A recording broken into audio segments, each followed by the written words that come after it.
Hey, welcome back to Stories with Dave. Today we're going to pick up with Chapter 2 of Hokey Pokey, Standing Inside a Clown's Vagina. If you're just joining us, you haven't missed much. We've just established place and conflict. Small town on the Cumberland Plateau in Middle Tennessee. There's an adult toy store that's about to open, and community's having a bit of a struggle finding a way to organize that in its local, in its moral schema. Meanwhile, the people who are opening the store are wondering who's going to manage it. They need to pick somebody who's, going to be good politically. So without further ado, Hokey Pokey, Chapter 2, Standing Inside a Clown's Vagina.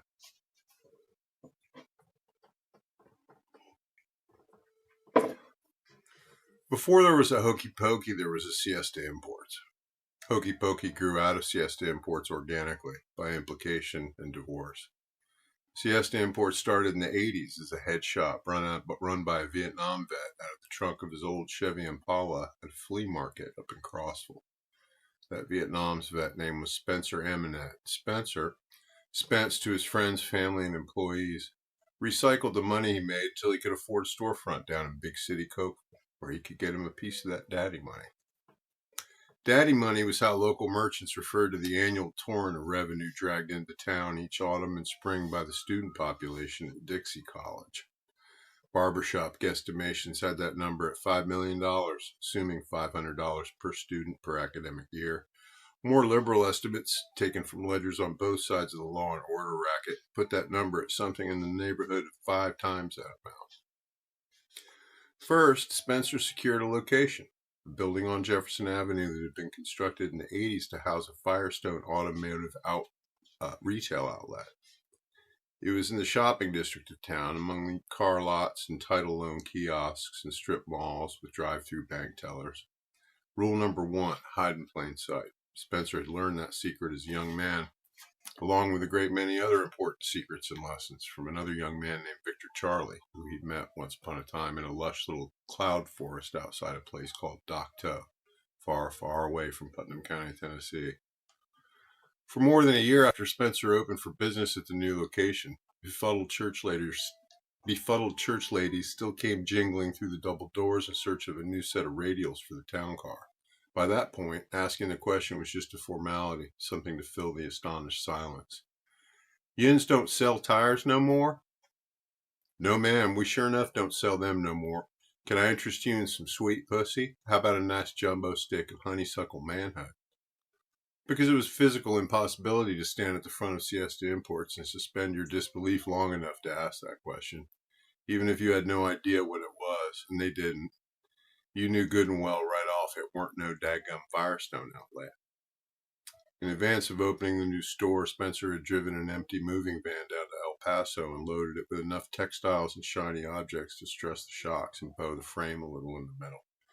He bought onyx figures and chess sets and ponchos and sombreros and brightly dyed woolen hand-woven hoodies and rucksacks. He bought ornamental glassware and Ojeda art and faux yaqui relics and arrowheads chipped into existence just last week in a stone hut full of polio victims down at Tulum.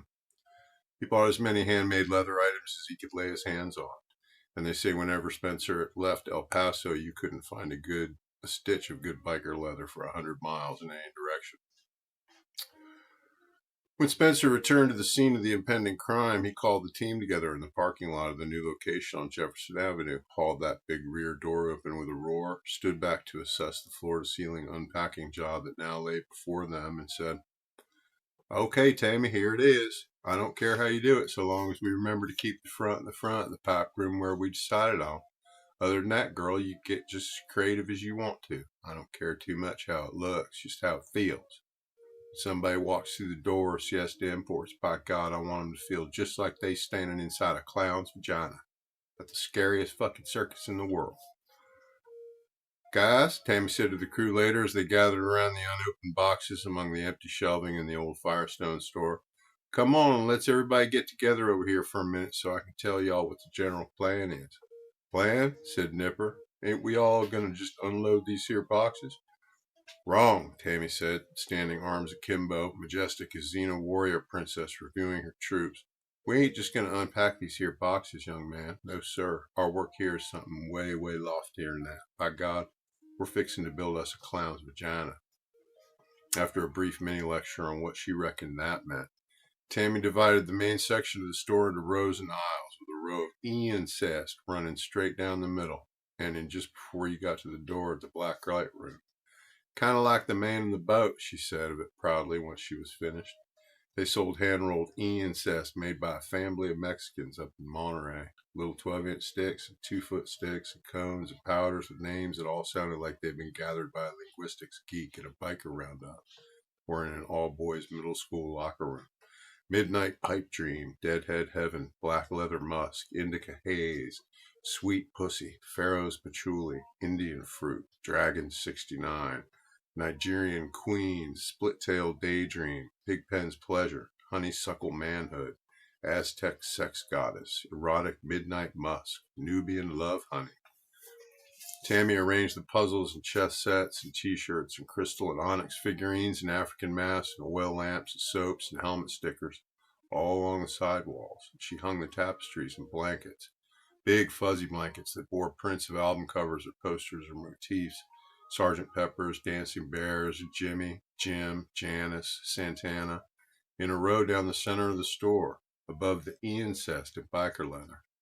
The biker leather was the front house draw, and we're not talking 10 speed bikers with day-glow jumpsuits and helmets that make a man look like some kind of hybrid alien human penis, but Harley-riding, speed freak, negligible hygiene, amyl nitrate huffing, punch F your sister at drive-in movies, double-wide scooter trash bikers.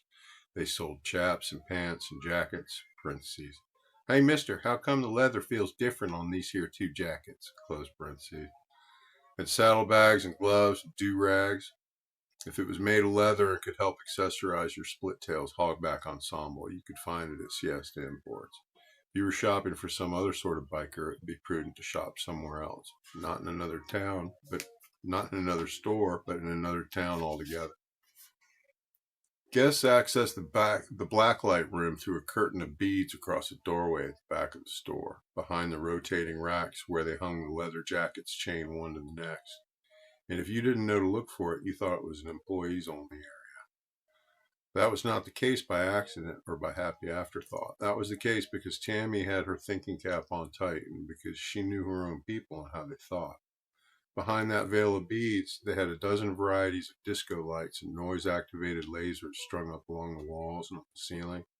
And they had track lighting with big black lights pointed at a gallery of velveteen glow-in-the-dark posters featuring skulls and cobras and mandalas and classic rock motifs and Afro-erotic figures and Incan warrior goddesses with glow-in-the-dark, F-me pink nipples big as infant fists. It looked like an over-the-top Hollywood interpretation of a hooch in Vietnam. When you got to the end of the display, you reached a door with a sign on it saying, "Only persons above the age of 18 may enter this room. ID required." That was the room to Candyland. That was the toy store, the pipe room. And only on rare occasions did people wind up in there by accident. When you opened the door, you were greeted by Maynard the mannequin, wearing a Siesta t-shirt which featured Betty Boop on the back of a Harley and a grass mask, a standard World War II issue gas mask converted into a marijuana pipe. A little sign on a post beside it read, "Remember, Maynard says you must be at least this high to get on this ride," with an arrow pointing ambiguously toward Maynard the mannequin's bloodshot, lidded eyes. That's where all mention of drugs began and stopped in the pipe room, with Maynard's demand.